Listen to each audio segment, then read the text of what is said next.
Azərbaycanda ən qədim sənət növlərindən sayılan keramika tətbiqi incəsənətin bir növü hesab edilir. Bugün keramika fabrikində bu sənətin necə qorunub saxlanılmasından və yaşadılmasından danışacağıq. Bir vaxtlar unudulmaq təhlükəsi ilə üz-üzə qalan keramika sənətinin incəlikləri ilə tanış olduq. Öyrəndik ki, əvvəlcə gildən xüsusi xammal hazırlanır, qəliblərə tökülür, daha sonra bişməyə göndərilir. Beləcə gördüyünüz bu proseslər bir-birinin ardınca baş verir. Özüm də çalışdım ki, bu prosesdə iştirak edim, həm də bu zərif, göz oxşayan qabların necə hazırlandığını sizə göstərim.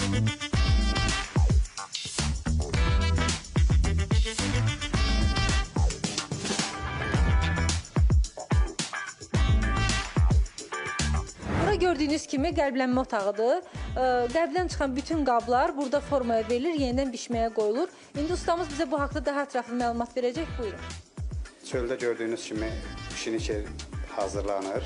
Hazırlanandan sonra gətirilir, bir partiya tökülür burada, yəni süzülür. Süzüləndən sonra qəlblərimizə tökülür. Qəlblərə töküləndən sonra da bunlar müxtəlif ölçülərə uyğun, yəni götürülür. O divarlara yapışandan sonra məsəl üçün süzülməsi daha da, keyfiyyəti daha da, ondan sonra başlanılıyor çıxartmalar.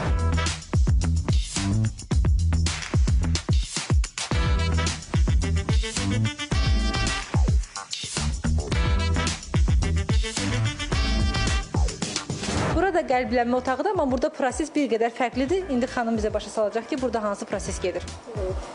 Bizə qəlblər hazır formada gəlir. Biz o qəlbləri müəyyən hissəcil kəsirik, o gilləri yerləşdiririk.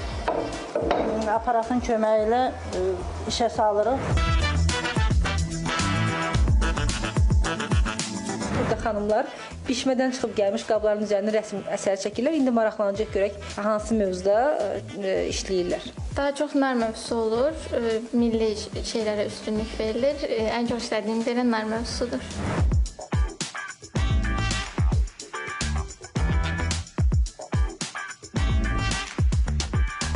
Burada hansı proses gedir? Siz nə ilə məşğulsunuz? Burada şirə hazırlanır, bura gəlib müəyyən sıxlığa qoyulandan sonra. Burada rəssamlar işlənən malları burada gətirib şirələyir. Güclü zəkanın və əl əməyinin məhsulu olan bu gözəllikləri indi daha fərqli mövzuda hazırlayırlar. Bu otaqda nəfis tərtibatda hazırlanmış möhtəşəm dekorativ qablar var. Baxdıqca bilmirəm hansını sizə göstərim, heyran qalınmaq mümkün deyil. Burada bax, tarix, zəfər mövzulu qablarda görürsünüz. Ən möhtəşəmi isə deyərdim ki, budur Şuşa Fatihi, Hikmət Mirzəyevin fotosu əks olunmuş qabdır. Bu dekorativ qabdır, görürsünüz.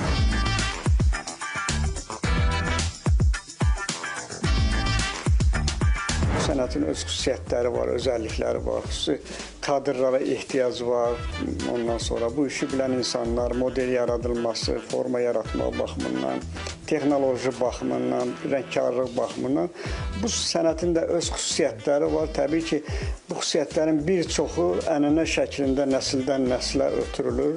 Yəni burada qırılmaya yol vermək olmazdır və çalışırıq ki, bu bəzəmə üslublarına, dizayn üslublarına, yəni son dövrlərin modern, postmodern, konstruktivizm formalarına uyğun da bizim belə də aksesuarlarımız, bizim məmulatlarımız olsun və əlbəttə bütün bunlar hamısı gözəl rəssamlarımızın, sənətçilərimizin, heykəltaraşlarımızın hesabına başa gəlir və hesab edirəm ki, bu sahədə də biz ciddi uğurlu addımlar atırıq. Keramika fabrikində təkcə keramik qablar hazırlanmır. Ata-babalarımızdan bizə miras qalmış duluzçuluq sənəti ilə məşğul olur və məktəblər üçün master-klasslar keçirilər. Ustanın əl işidir, bir-birindən fərqli ayaqqabıları görsə, amma bu bizim verişimiz üçün xüsusi hazırlanıb, dik tabandır. İndi mən də özümü sınayacağım, görüm nə hazırlaya bilirəm.